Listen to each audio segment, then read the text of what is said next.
A tale that schools somehow forgot to put on the menu. The Cinderella Story, from poverty to stardom.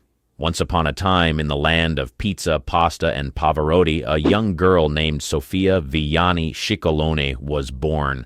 But this wasn't your typical fairy tale beginning. No, young Sophia's life was more like a bowl of overcooked spaghetti, tangled, messy, and far from al dente. Born in the Clinica Regina Margherita in Rome, Italy, on September 20th, 1934, Sophia's early life was marred by poverty and war. Her father was as absent as a meatball in a vegetarian restaurant, and her mother struggled to make ends meet. They lived in Poggioli, near Naples, in her grandmother's small apartment, where the only thing tighter than space was their budget. But like a perfectly baked lasagna, layers of talent and determination were hidden beneath the surface. Sophia's beauty caught the eye of many, but it was her passion for acting that set her on the path to stardom. From extra roles to beauty pageants, she hustled her way through the Italian film industry, changing her name to Sophia Loren along the way because, let's face it, Ciccolone doesn't quite roll off the tongue like a fine Chianti. Her big break came when she met the renowned producer Carlo Ponti, a man who saw in her not just a pretty face but a powerhouse of talent.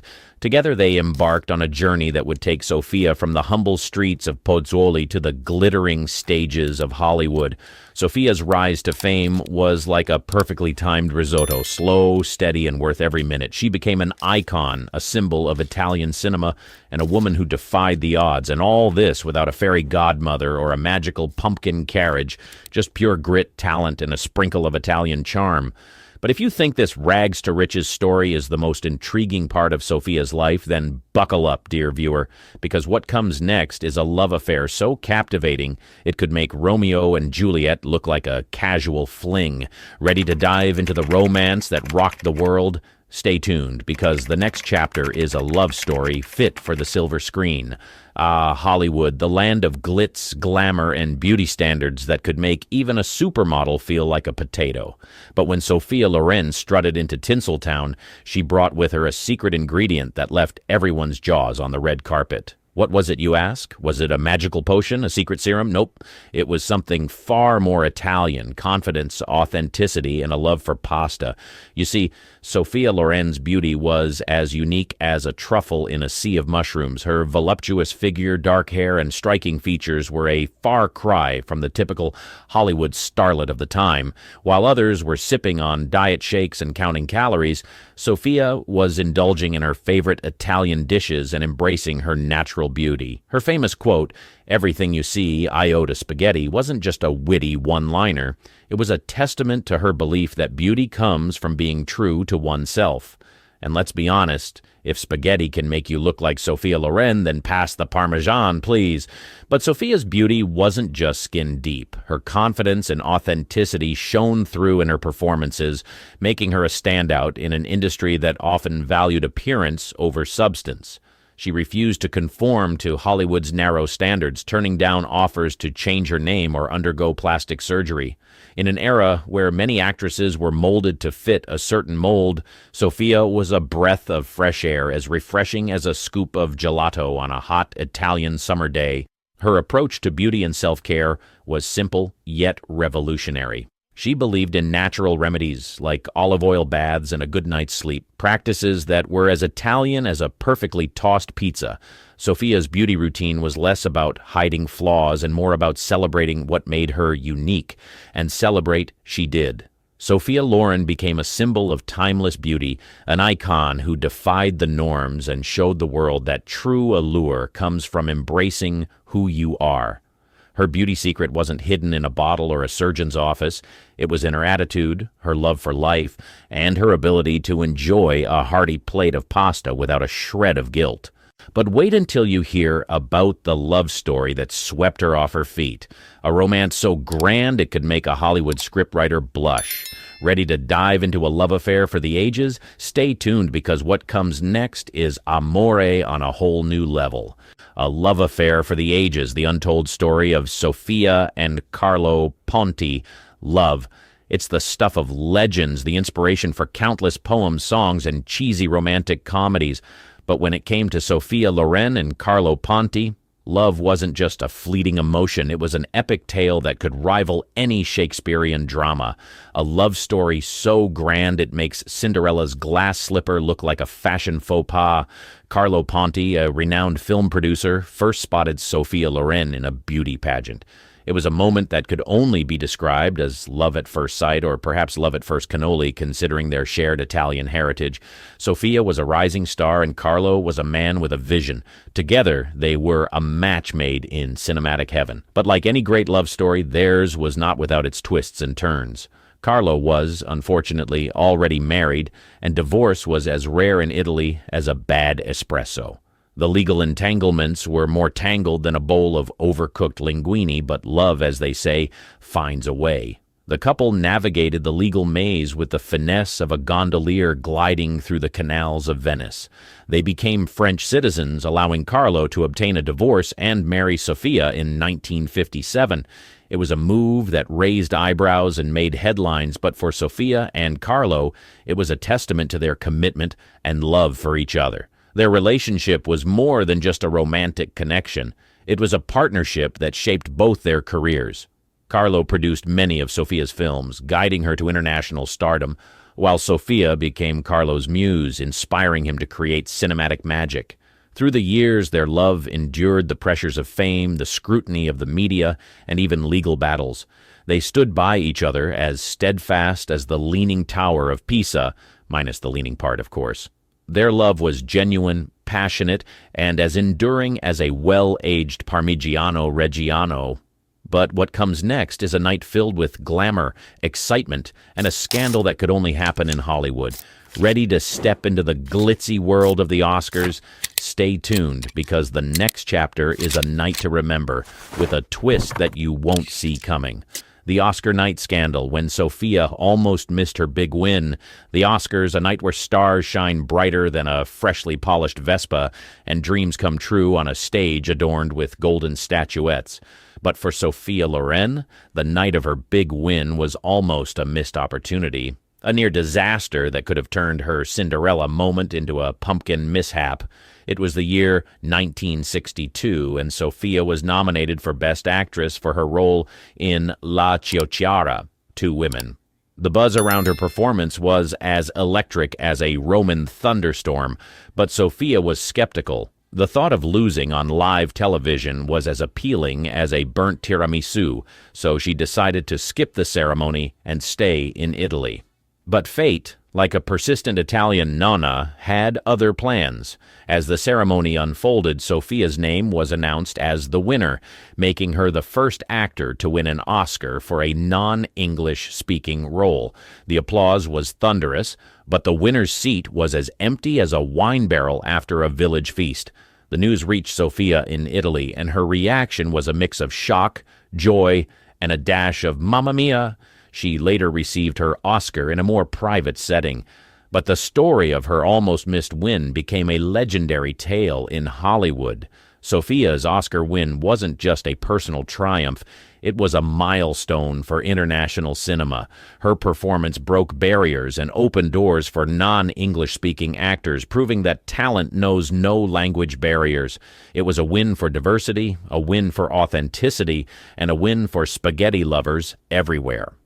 But wait, if you think Sophia's culinary talents are limited to enjoying pasta, you're in for a tasty surprise. Ready to step into Sophia's kitchen and discover the culinary talents of a screen legend? The next chapter is a feast for the senses, and trust me, it's deliciously entertaining. Cooking with Sophia, the culinary talents of a screen legend. Sophia Loren, a name synonymous with elegance, beauty, and unparalleled acting prowess. But did you know that this silver screen goddess could whip up a feast that would make even the most seasoned Italian chef tip his hat? That's right, Sophia's talents extended beyond the camera and into the kitchen, where she danced with pots and pans as gracefully as she did with her co-stars. Growing up in Italy, Sophia's love for food was nurtured by her grandmother, who taught her the art of cooking as if it were a sacred family tradition.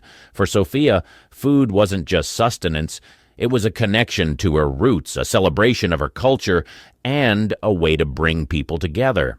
Her culinary skills were no secret to those close to her, but it was her cookbook, In the Kitchen with Love, that brought her gastronomic talents to the world. Released in 1972, the book was a delightful collection of recipes, anecdotes, and Sophia's philosophy on food. It was like a guided tour of Italy's culinary landscape, led by none other than the dazzling diva herself.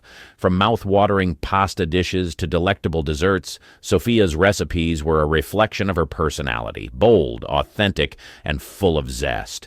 She believed in using fresh ingredients, cooking with love, and enjoying food without guilt. Her approach to cooking was as natural and unpretentious as her acting, a refreshing departure from the often elitist world of gourmet cuisine. But Sophia's love for food wasn't just confined to her kitchen. She often spoke about the joy of eating, the importance of family meals, and the magic of sharing food with loved ones. Her famous quote, "The most indispensable ingredient of all good home cooking, love for those you are cooking for," encapsulated her belief that food was more than just flavors and textures. It was an expression of affection. Sophia Loren's culinary talents added another layer to her multifaceted persona, painting a picture of a woman who was as comfortable with a spatula as she was with a script. Her love for food was a testament to her authenticity, her connection to her roots, and her ability to find joy in the simple pleasures of life. But as we savor the delightful flavors of Sophia's culinary journey, a storm is brewing on the horizon, a legal battle so intense it could make a pot of boiling pasta look like a gentle simmer. Curious to know how Sophia Loren took on the Italian government and what was at stake. The next chapter is a legal thriller with a twist, and trust me, it's a dish best served hot. The legal battle, how Sophia Loren took on the Italian government. In the glamorous world of Hollywood, legal battles are as common as sequined gowns on the red carpet. But when Sophia Loren found herself entangled in a legal showdown with the Italian government, it was a plot twist that could rival any courtroom drama.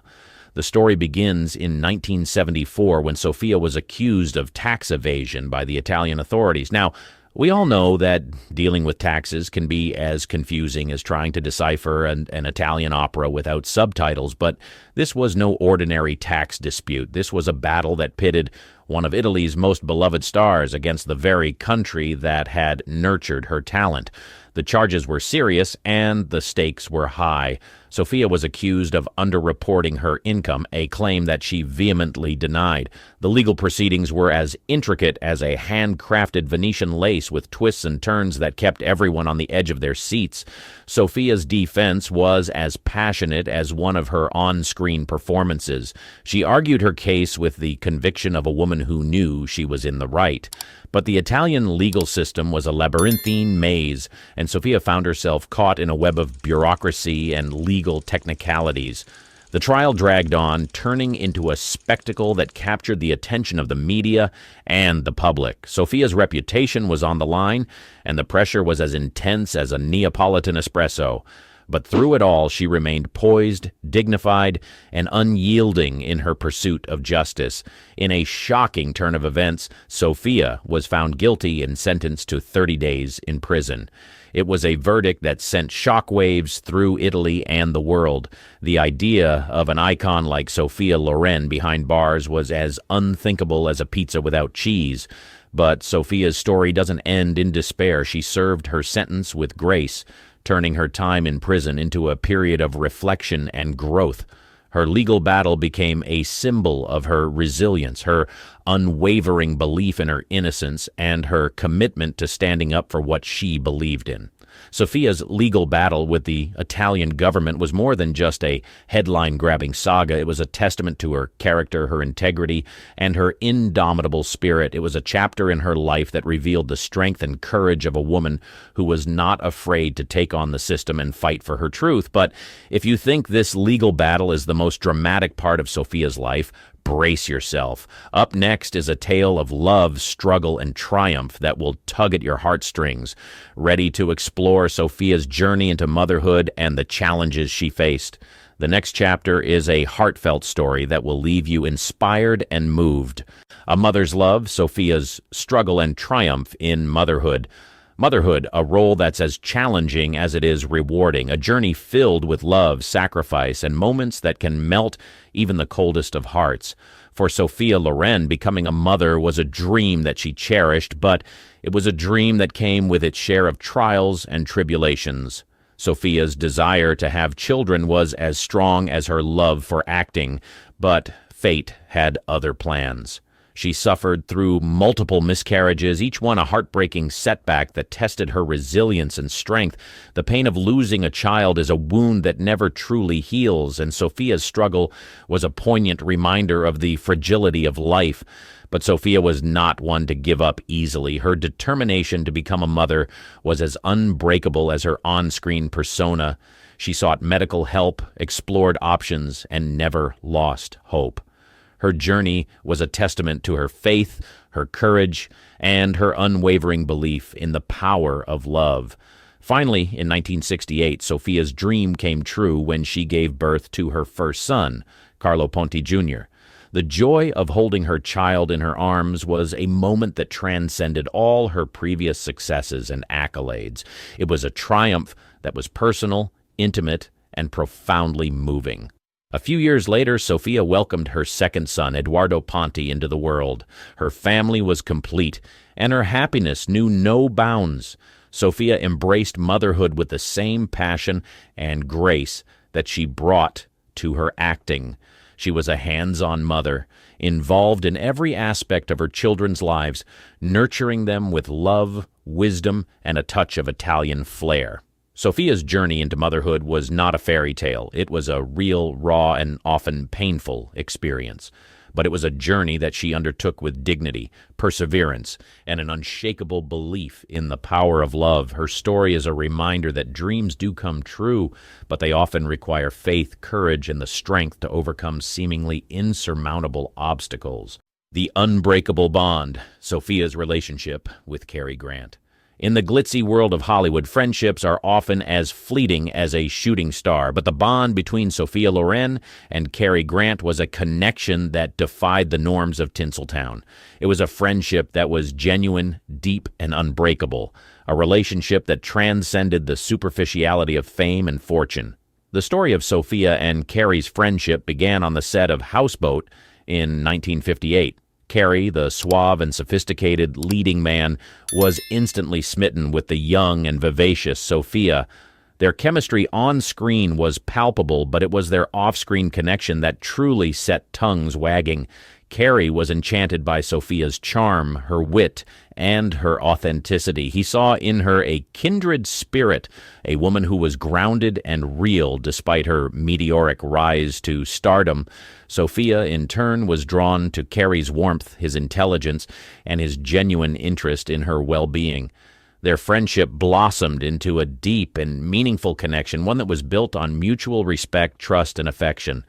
Cary became a mentor to Sophia, guiding her through the labyrinthine world of Hollywood, offering advice, support, and a shoulder to lean on. But their relationship was not without its share of drama.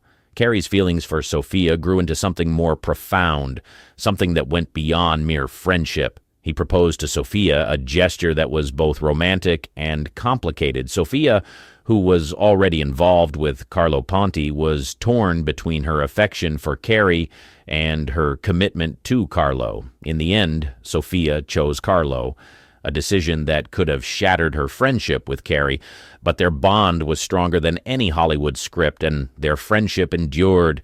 Cary respected Sophia's decision, and their relationship continued to thrive, untainted by jealousy, resentment, or bitterness. Sophia and Cary's friendship was a rare gem in the often fickle world of Hollywood. It was a relationship that was devoid of pretense, ego, or ulterior motives. They remained friends until Cary's death in 1986, a friendship that was as enduring as their legendary careers. Their story is a reminder that true friendships can exist in the most unlikely of places, that connections can be forged in the midst of chaos, and that love, in all its forms, is a force that can transcend even the most challenging of circumstances. But wait, there's more to Sophia's story that's waiting to be told. Ready to delve into Sophia's impact on Italian cinema and discover how she became the Queen of Neorealism? The next chapter is a cinematic journey that will take you into the heart of Italian film, and it's a ride you won't want to miss. The Queen of Neorealism, Sophia's impact on Italian cinema. In the world of cinema, the term neorealism evokes images of gritty streets, raw emotions, and unfiltered glimpses into the lives of ordinary people.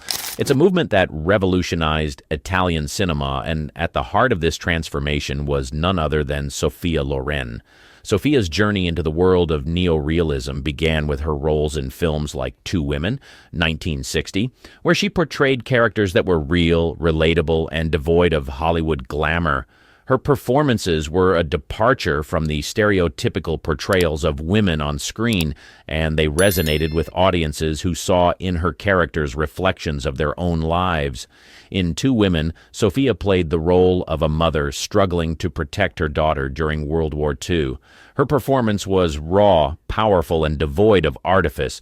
It was a portrayal that earned her the Academy Award for Best Actress, making her the first actor to win an Oscar for a non-English-speaking role. But Sophia's impact on neorealism went beyond accolades and awards. She became a symbol of a new kind of cinema, one that was unafraid to delve into the complexities of human emotions, societal issues, and the harsh realities of life. Sophia's roles in neorealist films were a far cry from the glitz and glamour of Hollywood. She portrayed women who were strong yet vulnerable, fierce yet compassionate, and real in every sense of the word. Her characters were not just figments of a filmmaker's imagination. They were living, breathing embodiments of the struggles, joys, and sorrows of everyday people. Her collaboration with renowned Italian directors like Vittorio De Sica further cemented her status as a force to be reckoned with in the world of neorealism. Together, they created films that were poignant, thought-provoking, and reflective of the human condition. Sophia's impact on Italian cinema was profound and far-reaching. She helped redefine the way women were portrayed on screen, breaking away from stereotypes and embracing characters that were multifaceted and authentic. One thing is true, the stars of the Golden Age knew how to have a good time. They were known for hosting some of the most famous parties of the era, with some of the top people in society in attendance. You could be sure to see all kinds of things at such parties, from overflowing booze to vices. While all of these are normal at parties, some of these Golden Age parties went too far, and even made it into the news because of how scandalous they were. From the rumored orgies at Jane Mansfield's mansion to Fatty Arbuckle's deadly party, these 10 scandalous parties that took place in the Golden Age still shock people to this day. The Roaring Twenties Party. In the mid-1950s, America's power couple, Eddie Fisher and Debbie Reynolds, decided to host a party in their backyard, but this was not just any party. It was one that got people talking for a while. A good number of Hollywood couples threw parties in their homes during the Golden Age, but Eddie Fisher and Debbie Reynolds' 1955 party was said to be unforgettable. At the time, Eddie Fisher was known for his smooth and romantic chart-topping hits, while Debbie Reynolds, who was clearly smitten by the singer, was making waves as an actress. They both were at the peak of their careers in the 50s, and they were determined to keep working towards their goals.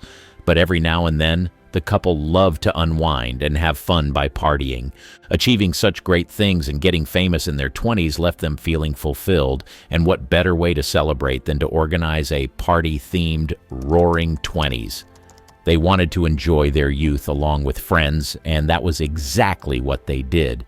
They decided to transform their garage into a playroom as they set out to host one of the most exclusive parties in town. They invited some young stars like Tab Hunter, the poster boy for Teenage Dreams, and Leon Tyre, the charming actor. When the party began, everything seemed innocent, and the atmosphere was electric with the promise of a night to remember. But soon enough, it became obvious that this was not a regular party. It was a party where seemingly innocent young stars came ready to unleash their wild side. The party gave them permission to shed their public personas and reveal a wild side hidden from the prying eyes of the paparazzi. It was said that the party was not one for innocent eyes, as subtle glances turned into lingering touches, and the stars allegedly consumed all kinds of substances. From the pictures that circulated after the party, one could see that they all let loose and partied with reckless abandon. Most of the stars there were busy exploring their raw, untamed passion, and no one was left out of the fun. Only the people who attended the party truly know what happened that night, but rumors circulated that it was a bit too wild. No one expected it to turn out that way, especially because Debbie Reynolds and Eddie were known to have a wholesome image. MGM's Dark 1937 Party.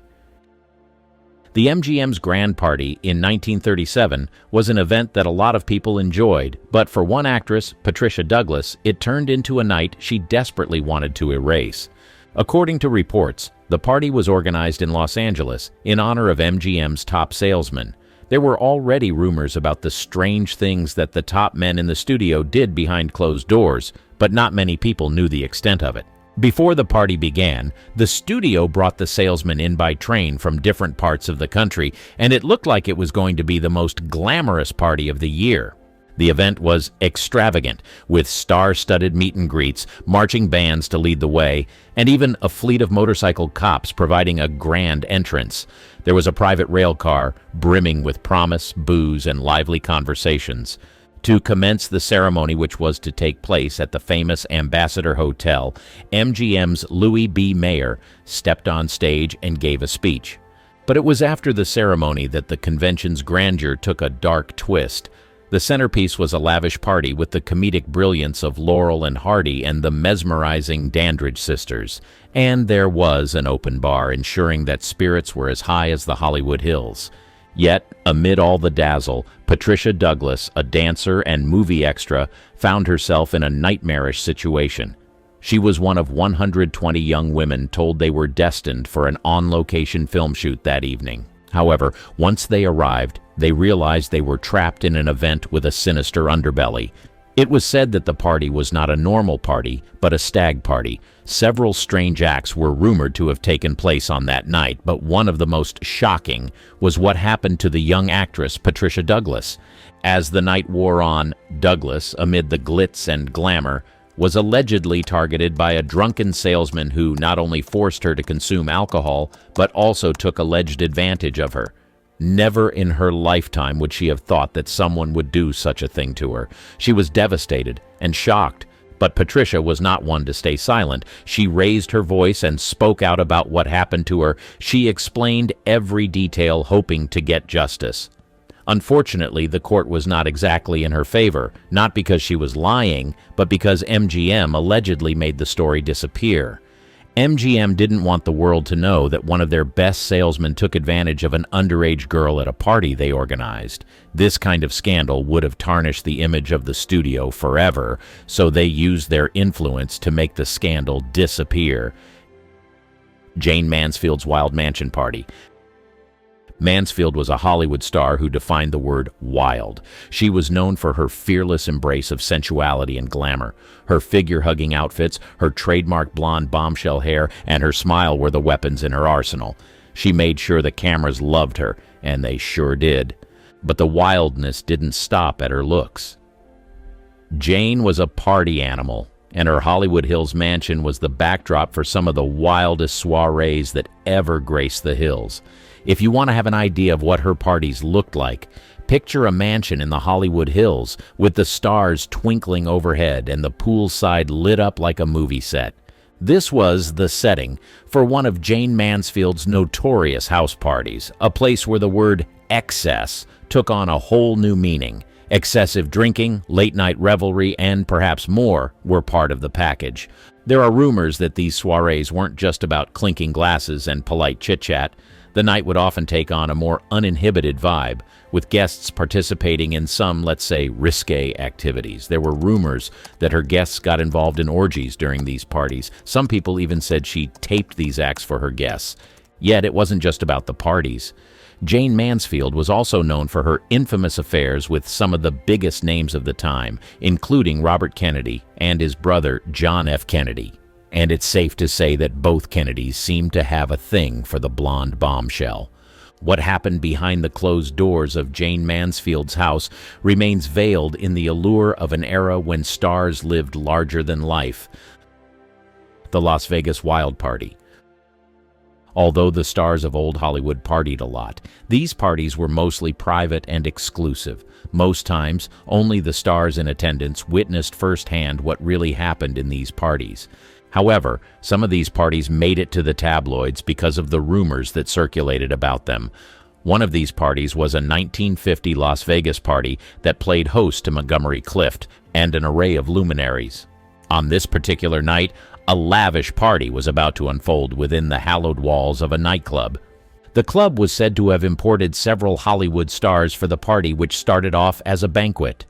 As the clock struck midnight, a parade of Hollywood's most illustrious names descended upon the club. Among the stars, the charismatic Daisy Arnaz, the enchanting Lucille Ball, and the alluring Marlene Dietrich took center stage. The party started with a fancy dinner, but as the hours ticked by, things got wild. Photographs captured by the flashbulbs of the era's paparazzi showed a glimpse of the spectacle unfolding behind the club's closed doors. Rows of champagne glasses glistened in the dimly lit room, and laughter and chatter filled the air. But it was what remained hidden from those photos that ignited the most scandalous rumors. While it looked like the party was a casual get-together, these Hollywood stars wanted to do more than just meeting and sipping champagne. They wanted to let loose and do things that they would never be caught doing in public. Behind the scenes, there was a lot going on. Rumors started to spread about this party. People said there was lots of drinking and even some drug use. Even the stars that were known to be reserved and laid back unleashed another side. The club made room for these Hollywood stars to do whatever they wanted. There were no restrictions, but they did all these with the understanding that whatever happens in Vegas stays in Vegas. From every indication, the party turned into something wilder than anyone expected. The stars, known for their perfect public images, took off their masks, let loose, and did things that were a bit scandalous. Errol Flynn's weird parties. Because of how wild and wayward Errol Flynn was as a child, his own mother had a hard time coping with him. As a result of this, their relationship was rocky, and she even referred to him as the devil for some weird reason. Interestingly, Errol grew up to become an adventurous man who did not live by the rules, and he became a party animal too. While his career was thriving, the actor was hosting all kinds of parties in his mansion, and most of these parties were scandalous. Almost every week, he came together with the likes of Clark Gable, David Niven, and Olivia de Havilland to party. It was alleged that some of these stars even enjoyed watching the wild animals at the back of Flynn's house. It was said that his mansion was a sprawling Spanish-style abode with hidden alcoves and secret passageways. It's the perfect setting for a night of revelry. Now it's said that the drinks flowed freely at Flynn's parties, and it wasn't just your run-of-the-mill cocktails. We're talking about top-shelf liquor and champagne that never seemed to run out. The laughter and the clinking of glasses were only rivaled by the sound of jazz music filling the air. As the night went on, the parties took on a life of their own. Flynn, known for his charm and charisma, was at the center of it all, regaling guests with stories of his adventures. But it wasn't just about conversation. His parties were rumored to have been wild, with guests dancing with abandon and whispers of romantic escapades in hidden corners of the mansion. But it was said that most of the guests who attended his parties preferred not to talk about what happened behind closed doors. It was almost like he turned his house into a place where his co-stars came and did wild things they wouldn't dare to do on camera. Hedda Hopper's unforgettable birthday bash. You've probably heard of some wild Hollywood parties, but this one was next level. Hedda Hopper was a prominent American gossip columnist and actress known for her influential role in the world of Hollywood journalism. The star-studded guest list read the likes of Judy Garland and Clark Gable, two icons in their own right, walking through the door. You can imagine the paparazzi bulbs popping like crazy, capturing every moment of what was shaping up to be a legendary night. The setting was as lavish as they come. We're talking about decorations that could rival the grandeur of a blockbuster film set. The champagne was excess, and there was an air of decadence hanging heavy in the room. However, the party wasn't just about mingling and sipping bubbly. It was rumored that the drinks were more than just cocktails. They were a one-way ticket to the wildest stories you'd ever hear. The excessive drinking was almost a given, and the night seemed to unravel into one for the Hollywood history books. The details of what exactly went down have been hushed over the years, reminding us that sometimes what happens in Hollywood stays tantalizingly behind closed doors. Joan Crawford's 1951 party. Let's step back in time to 1951 when the glamour of Hollywood was in full swing.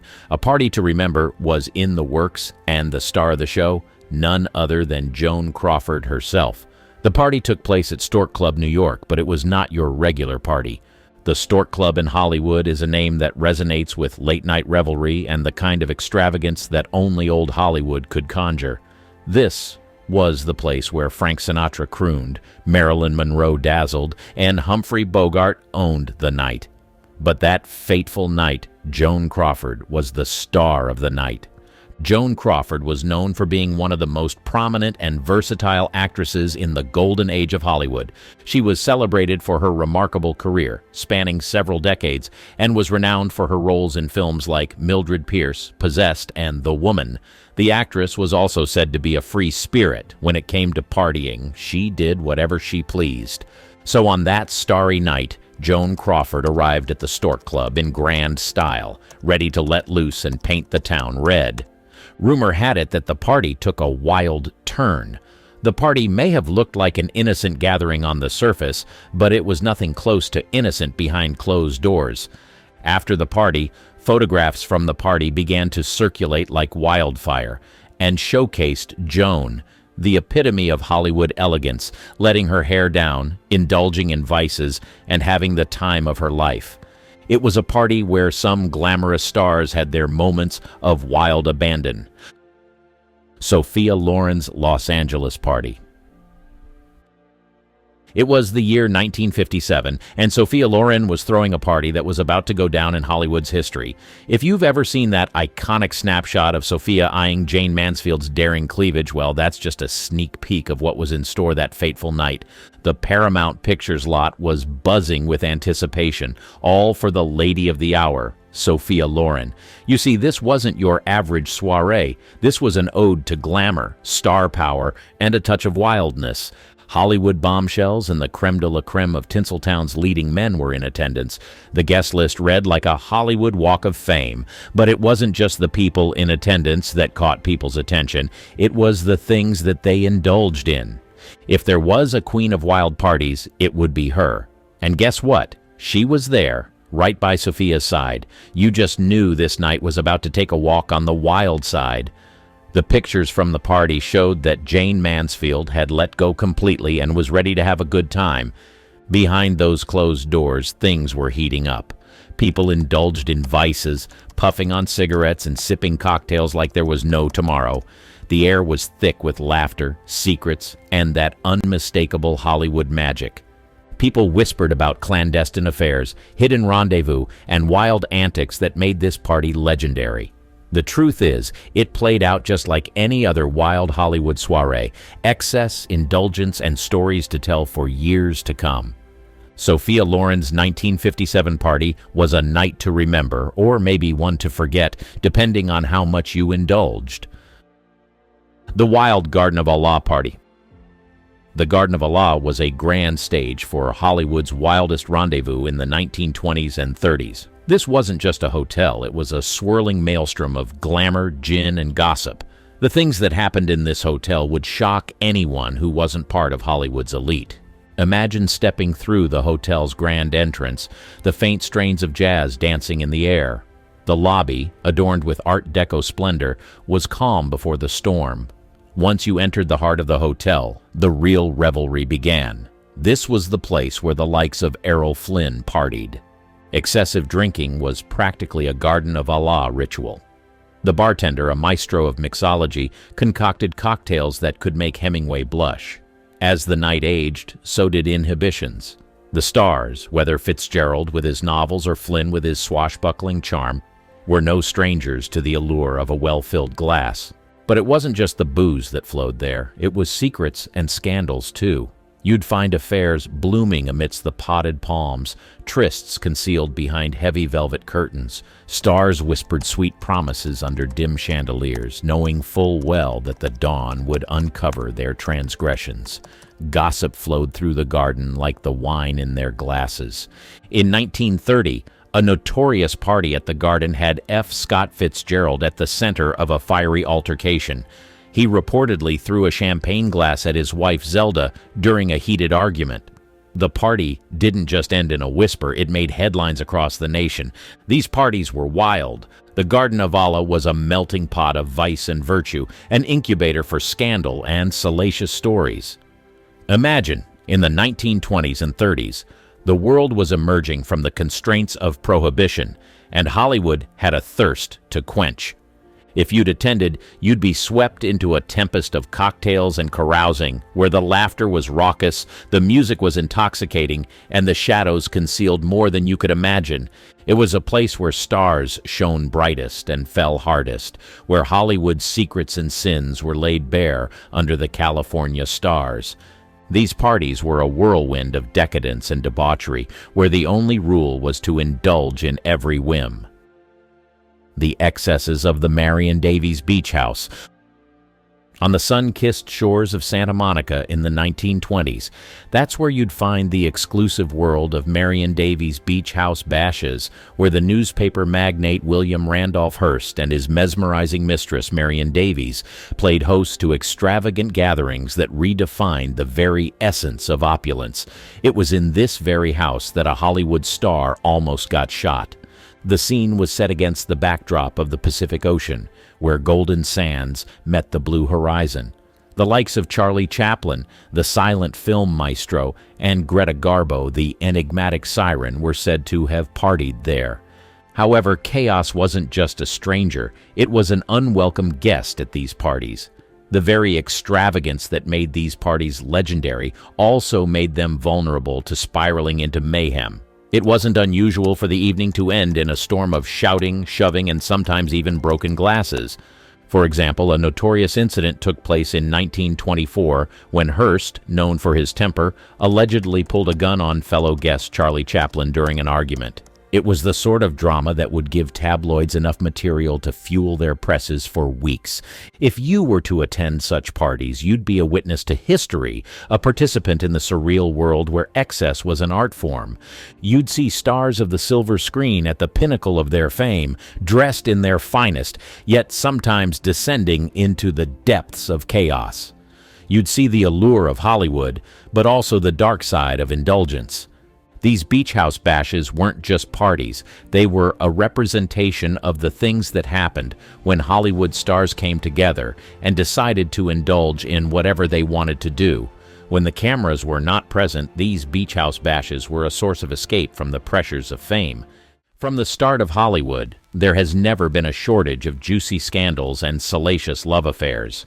In this video, we'll take a closer look at some of the most shocking and controversial relationships that have rocked Hollywood over the years.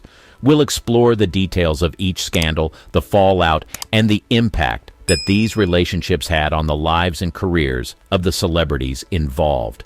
In this video, we'll delve into the love affairs of some of Hollywood's biggest stars, including Charlie Chaplin and Brad Pitt, and how it changed the spectrum of things for them and their former partners, Elizabeth Taylor and Richard Burton. It was the early 60s, and Hollywood was abuzz with the scandalous love affair between Elizabeth Taylor and Richard Burton. Taylor was already a household name, known for her stunning beauty and talent on the silver screen, while Burton was a rising star known for his good looks and commanding presence. This was a recipe for disaster because both of them were married to other people already. However, the beginning of the end started when Taylor and Burton were cast together in the film Cleopatra. Again, they were both married to other people at the time, but that didn't stop them from falling head over heels in love with each other. They had magnetic chemistry on and off the set, and rumors of their affair began to swirl. Soon enough, the scandal was front-page news, and the public was fascinated by the scandalous relationship between two of the biggest stars in Hollywood. Taylor's husband, Eddie Fisher, was devastated by the affair, and the media frenzy added insult to injury. Despite the public scrutiny, Taylor and Burton continued their tumultuous love affair, marked by passionate arguments and dramatic reconciliations. They eventually divorced their respective spouses and got married in 1964, but their relationship continued to be rocky and unpredictable. Taylor and Burton's marriage was marked by lavish spending sprees, extravagant gifts, and wild parties. They were the ultimate Hollywood power couple, but their relationship was anything but stable. They divorced in 1974, but they couldn't stay away from each other for long. They remarried the following year, but divorced again in 1976. Even after their final divorce, they tried to remain close friends until Burton's death in 1984. Charlie Chaplin and Joan Barry. The scandalous affair between Charlie Chaplin and Joan Barry was another of the most controversial relationships in Hollywood history. Chaplin was already a legendary figure in the entertainment industry, known for his groundbreaking films and iconic persona as the Tramp. But his reputation was tarnished when he had an affair with Joan Barry, a struggling actress who appeared in his film City Lights. Barry became obsessed with Chaplin and began stalking him, and the two eventually began a sexual relationship. The scandal reached new heights when Barry claimed that she was pregnant with Chaplin's child. Chaplin vehemently denied being the father and cut off all contact with Barry. She responded by filing a paternity suit against him, and the ensuing trial was a media sensation. The trial was a circus of scandalous revelations, with Barry's mental health, sexual history, and reputation called into question. Despite the fact that the paternity suit was eventually dismissed, Chaplin's reputation never fully recovered from the scandal. The affair with Barry wasn't Chaplin's only scandal either. He was known for his penchant for younger women and had several affairs throughout his life, including with his own teenage co-stars. Charlie Chaplin's scandalous affair with Joan Barry was a turning point in his career and reputation. Although he continued to make groundbreaking films, his personal life was marred by scandal and controversy, and he was never able to shake off the stigma of the paternity suit. Woody Allen and Soon-Yi Previn. The romance between Woody Allen and Soon-Yi Previn had Hollywood talking for years. Allen was already a renowned filmmaker and actor, known for his offbeat humor and cerebral approach to filmmaking. Soon-Yi, on the other hand, was the adopted daughter of Mia Farrow, Allen's longtime partner and collaborator. The scandal broke in 1992 when Farrow discovered explicit photographs of Soon-Yi in Allen's apartment. Allen and Soon-Yi initially denied any romantic involvement, but eventually they confirmed that they were in a relationship. The public was outraged, and Allen was roundly criticized for having an affair with his partner's adopted daughter, whom he had known since she was a child. The scandal was made even more complicated by the allegations of sexual abuse that Farrow had made against Allen during their bitter custody battle over their children. The public was divided over the scandal, with some supporting Allen and others siding with Farrow. Despite the backlash, Allen and Soon-Yi continued their relationship and eventually got married in 1997. They have since remained married and have 2 children together. The scandalous relationship between Woody Allen and Soon-Yi Previn remains controversial to this day. It raised important questions about power dynamics, consent, and family relationships. It also sparked debates about whether or not artists should be judged by their personal lives and actions, and whether it is possible to separate an artist from their work. Despite the controversy surrounding their relationship, Allen and Soon-Yi have continued to work in the entertainment industry and have maintained a relatively low profile in recent years. Brad Pitt, Jennifer Aniston, and Angelina Jolie. A very scandalous love triangle between Brad Pitt, Jennifer Aniston, and Angelina Jolie was one of the greatest in Hollywood history. Here's the gist. Pitt and Aniston were the golden couple of the early 2000s, known for their stunning looks, successful careers, and seemingly perfect marriage. Yes, they were married. But everything changed when Pitt starred alongside Jolie in the movie Mr. and Mrs. Smith. Rumors of an affair began to circulate, and soon the paparazzi were hot on their trail. The media frenzy that ensued was unprecedented, and the public couldn't get enough of the scandalous love triangle.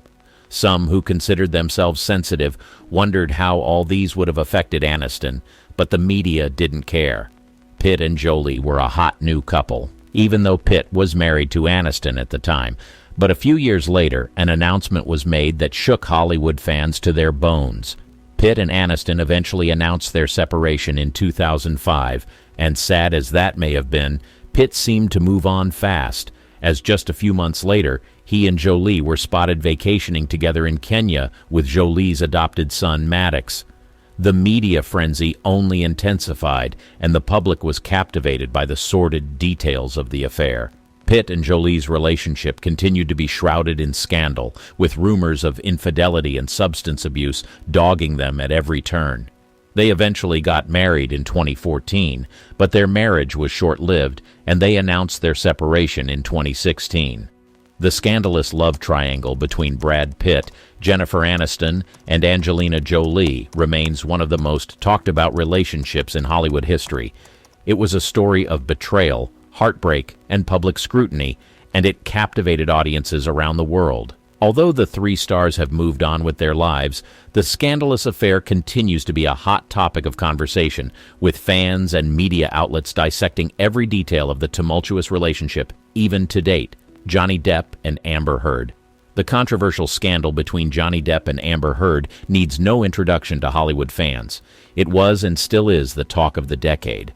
The couple met on the set of their movie The Rum Diary in 2011 and got married in 2015.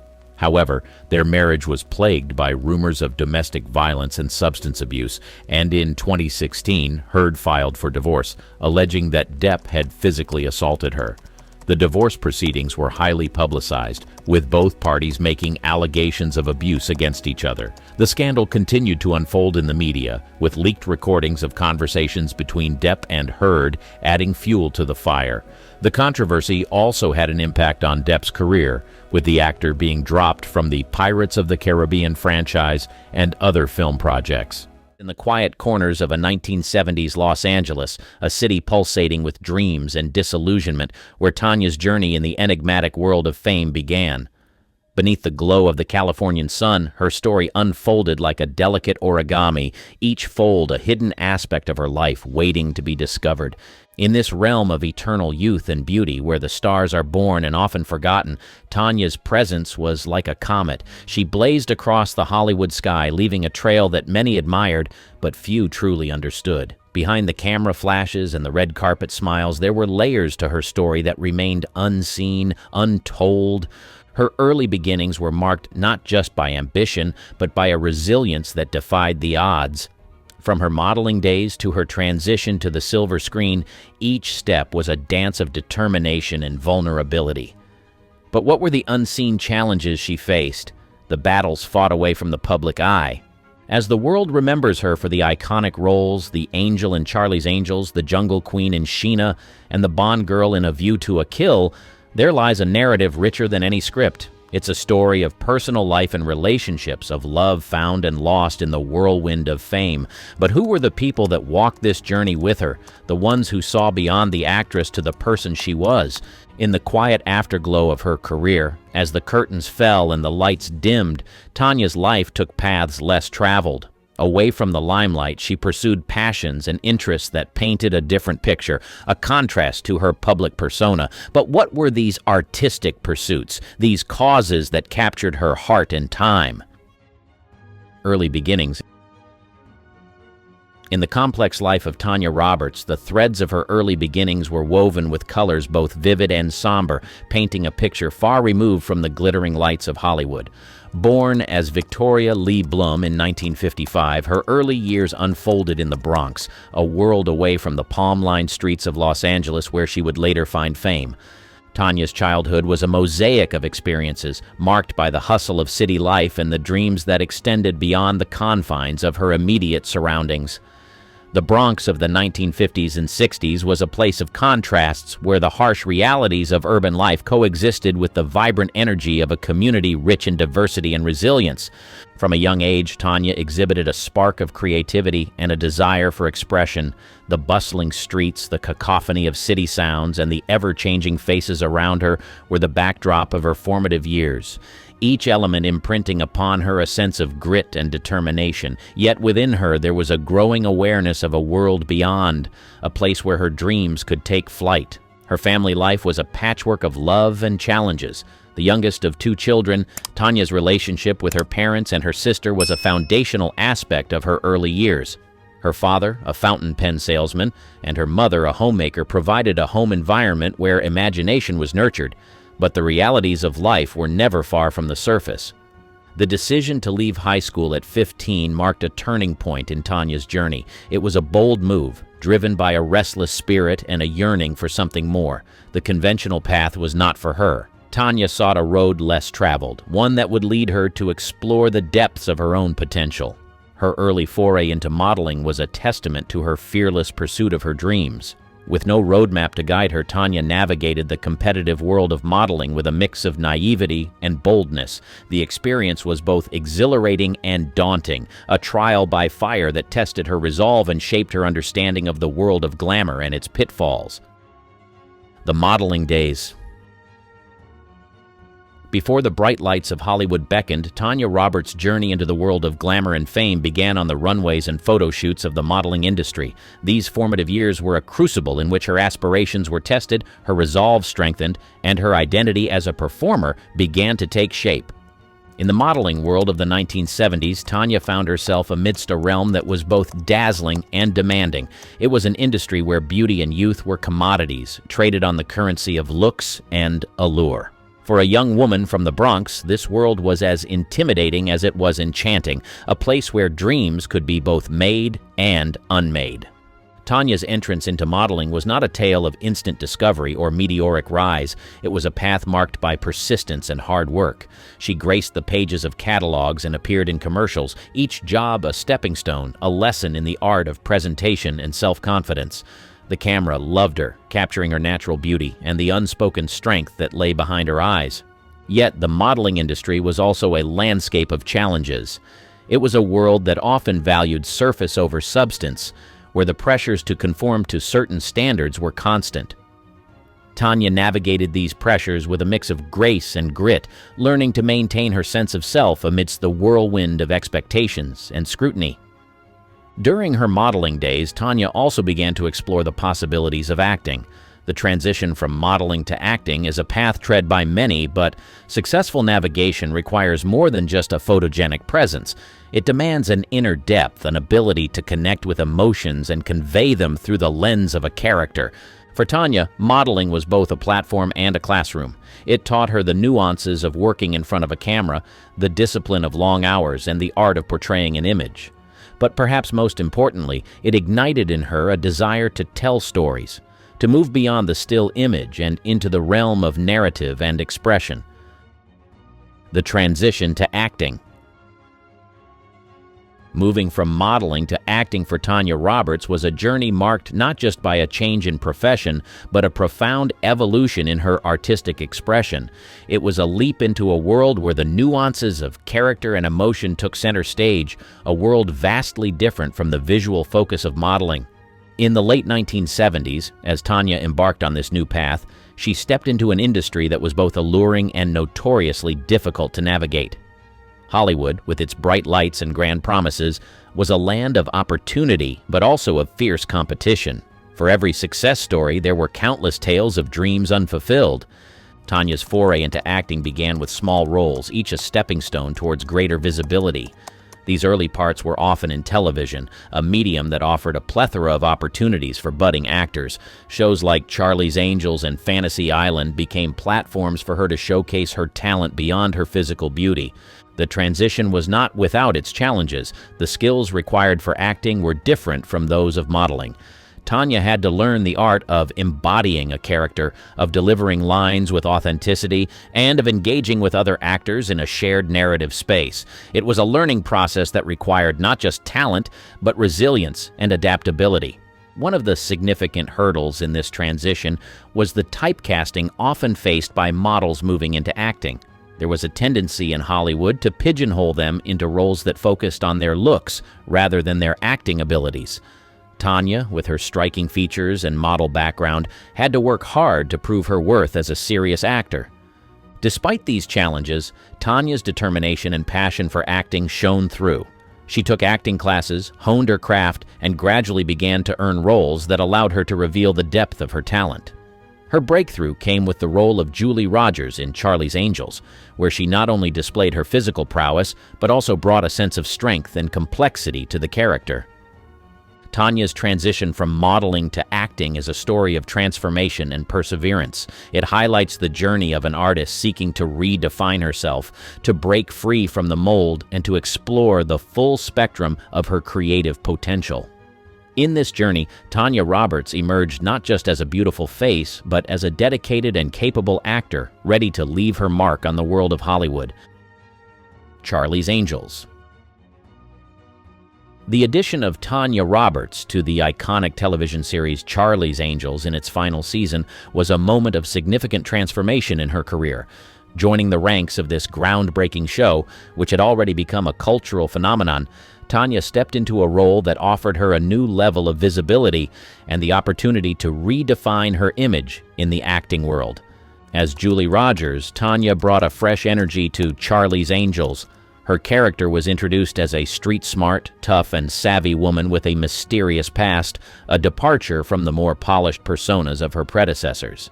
This role allowed Tanya to showcase a different facet of her acting abilities, blending physicality with a nuanced portrayal of strength and vulnerability.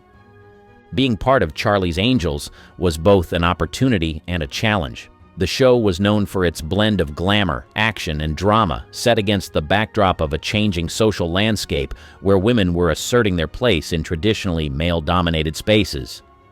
Tanya's character was a reflection of this shift, embodying the evolving perceptions of women's roles both on and off the screen. However, joining an established and beloved series also meant stepping into a space where comparisons with previous Angels were inevitable. Tanya faced the daunting task of making the role her own while honoring the legacy of the show. It was a balancing act that required not just talent, but also a deep understanding of the delicate dynamics of a series in its twilight. Behind the scenes, Tanya navigated the complexities of being the new addition to a well-established cast. Her arrival coincided with a period of transition for the show as it grappled with maintaining its appeal and freshness in its 5th season. Tanya's interactions with her co-stars, the production crew, and the series' loyal fan base were crucial in this phase of her career. Tanya's tenure on Charlie's Angels was a pivotal chapter in her journey as an actor. It provided her with a platform to reach a wider audience and to prove her versatility as a performer. Her portrayal of Julie Rogers left a lasting impression, contributing to the rich tapestry of characters that made Charlie's Angels a landmark show in television history. The experience on Charlie's Angels was more than just another role for Tanya Roberts. It was a defining moment that showcased her ability to adapt, to embrace new challenges, and to leave a mark in a rapidly evolving entertainment landscape. Sheena, Queen of the Jungle. Tanya Roberts' starring role in Sheena, Queen of the Jungle marked a significant milestone in her career, catapulting her into the realm of leading ladies in Hollywood. The 1984 film, based on a popular comic book character, presented Tanya with the opportunity to headline a major motion picture, a challenge that she embraced with both enthusiasm and determination. In Sheena, Tanya portrayed a powerful and independent woman raised in the African wild, a character that resonated with themes of strength, resilience, and connection to nature. This role required a physicality and presence that went beyond the typical demands of acting. Tanya trained extensively for the part, learning horseback riding and archery, and immersing herself in the physical and psychological aspects of her character. The role of Sheena was a departure from the roles Tanya had previously undertaken. It was an opportunity to break away from the stereotypes often associated with attractive female actors and to showcase her ability to carry a film as the lead. Sheena was a character that embodied empowerment and courage, traits that Tanya conveyed with a compelling mix of grace and intensity. However, the journey of bringing Sheena to the big screen was fraught with challenges. The film, ambitious in its scope and vision, faced production hurdles and high expectations. As the central figure of the movie, Tanya found herself at the heart of these challenges, navigating the pressures of a high-stakes Hollywood production. Despite her dedication and the film's visual spectacle, Sheena struggled to find its footing at the box office. The film received mixed reviews and did not achieve the commercial success that had been hoped for. This outcome was a disappointment for Tanya, who had invested much in the role both professionally and personally. Yet, despite its reception, Sheena, Queen of the Jungle, remains a significant part of Tanya Roberts' filmography. It showcased her versatility as an actor and her commitment to taking on diverse and challenging roles. The experience of Sheena also provided Tanya with valuable insights into the complexities of the film industry and the unpredictable nature of audience reception. In the story of Tanya Roberts' career, Sheena stands as a testament to her adventurous spirit and her willingness to push boundaries. It was a role that allowed her to step into the spotlight in a new way, leaving an indelible mark on her journey as an actor. Bond girl fame. Tanya Roberts' role as a Bond girl in the 1985 film A View to a Kill marked a pivotal moment in her career, placing her in one of the most iconic and coveted positions in Hollywood. Playing Stacey Sutton, a geologist opposite Roger Moore's James Bond, Tanya stepped into a legacy steeped in glamour, intrigue, and international appeal. The Bond girl is a character steeped in cinematic history, often seen as a symbol of allure, strength, and complexity. For Tanya, taking on this role meant not only joining the ranks of a distinguished lineage of actresses, but also bringing her unique interpretation to the character. Stacey Sutton was more than just a figure of glamour. She was portrayed as intelligent, independent, and resourceful, aligning with the evolving portrayal of women in cinema. Being cast in A View to a Kill was a significant achievement for Tanya. The James Bond franchise was and remains a global phenomenon, and appearing in such a high-profile film provided her with immense exposure and recognition. It was an opportunity to showcase her talent on one of the biggest stages in the film industry. However, the role also came with its challenges. The character of the Bond girl, often subject to scrutiny and debate, required a delicate balance. Tanya had to navigate the expectations of being part of a long-standing franchise, while also ensuring her portrayal brought depth and substance to the character. The experience of working on A View to a Kill, with its action-packed sequences, exotic locations, and star-studded cast, was a highlight of Tanya's career. It allowed her to work with established actors and filmmakers, gaining valuable experience and insights into the workings of a major film production. Despite the mixed reviews the film received, Tanya's performance as Stacey Sutton was a notable addition to her body of work. It solidified her status in Hollywood and showcased her ability to hold her own in a major blockbuster film. The impact of being a Bond girl on Tanya's career was multifaceted. It opened doors to new opportunities, but it also set a high bar for future roles.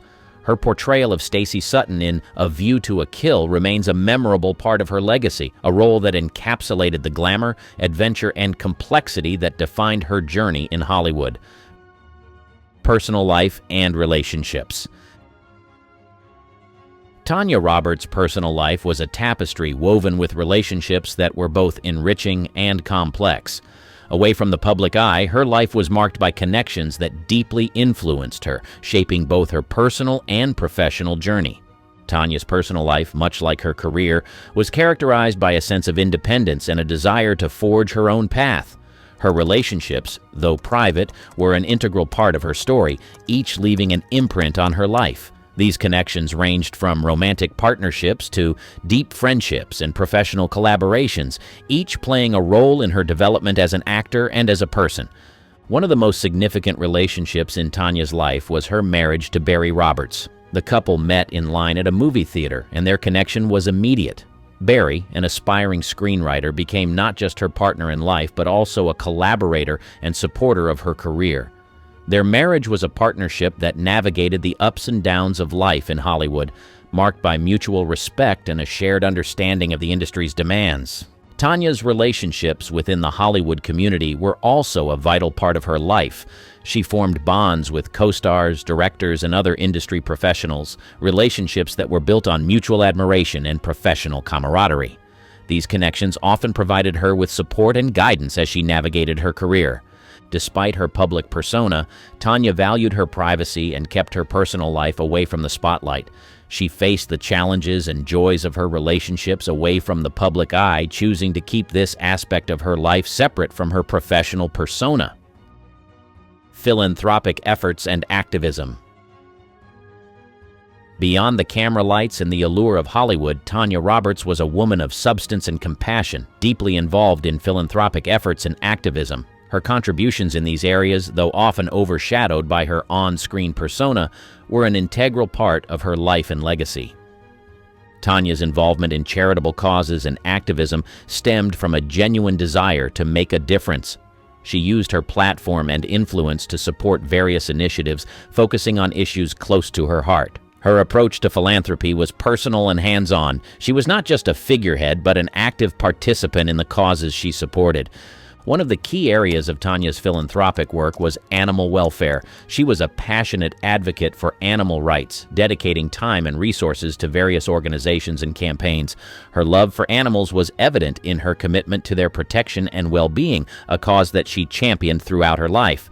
In addition to her work with animal rights, Tanya was involved in other charitable endeavors. She supported environmental causes, understanding the importance of conservation and sustainability. Her efforts in this area reflected her belief in the interconnectedness of all living things and the responsibility to protect our planet. Tanya's activism extended to social issues as well. She lent her voice to campaigns and initiatives that aimed to bring about positive change, whether it was raising awareness for health-related causes or supporting humanitarian efforts. Her involvement in these causes was a reflection of her empathy and her belief in the power of collective action. Despite her fame, Tanya's philanthropic efforts were often conducted away from the limelight. She preferred to make a difference quietly, without seeking recognition or accolades. Her contributions in the realms of charity and activism were driven by a genuine compassion and a desire to contribute to a better world. The artistic side. Tanya Roberts' artistic journey extended beyond the realms of modeling and acting, revealing a multifaceted individual with passions and talents that painted a fuller picture of her as an artist. Her creative pursuits were diverse, reflecting a deep-seated desire for expression and exploration in various forms of art. One of the lesser-known aspects of Tanya's artistic life was her interest in painting and visual arts. She found solace and expression in the act of painting, a hobby that allowed her to step away from the demands of her acting career and immerse herself in a world of colors and textures. Her artwork was a personal endeavor, a way to channel her emotions and experiences onto the canvas. In addition to visual arts, Tanya had a passion for writing. She dabbled in script writing and storytelling, skills that complemented her acting career and provided an outlet for her creative ideas. Writing was a way for Tanya to create her own narratives, to explore characters and stories from a different perspective.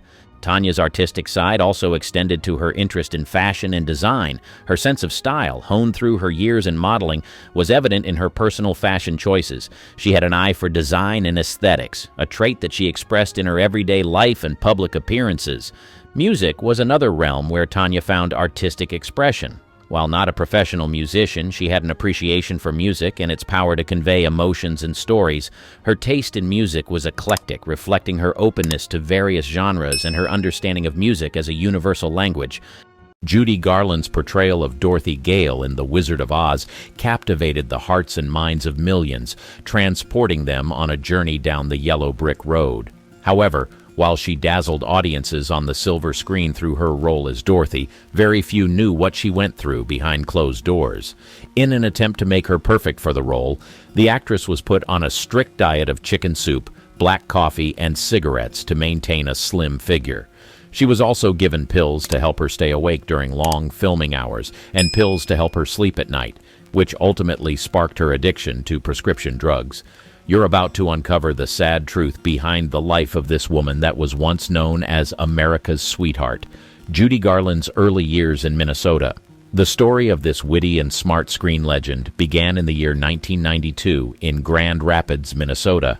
Her parents, who were vaudeville performers at the time, named her Frances Ethel Gum at birth, a name that she later decided to change to Judy Garland. Judy's natural performing talent was obvious from the start, even before she learned how to walk properly. Her parents didn't need a soothsayer to tell them that she was going to be an amazing entertainer, and they encouraged and nurtured her talent. She performed for the first time on stage when she was only 2 years old, and there was no turning back after that. Her journey as an entertainer had finally begun. As time went by, Judy found her footing and got better at singing, but while she was working on herself, she was harboring secrets that very few people knew. When she was not on stage in school, she had to face the harsh reality of the situation in her home.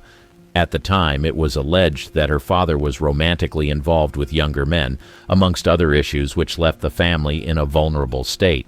Things got so bad that her family had to relocate to California for a fresh start.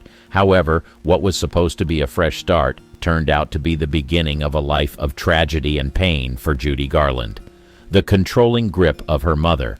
One thing that remained true was the fact that Ethel Gum, Judy's mother, was determined to do everything in her power to make her children Hollywood stars.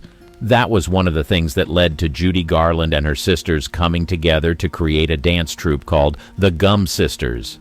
They often traveled around America performing and entertaining crowds. However, Judy Garland stood out among her sisters as the most talented vocally and otherwise. It wasn't long before she became the star of the group and even went on to start acting. She was selected to appear in several small roles in films, and she also appeared on stage in the 1930s. However, while it was clear that she had incredible talent, charisma, and the potential to be extremely successful, the actress had a thorn in her flesh that not many people knew about.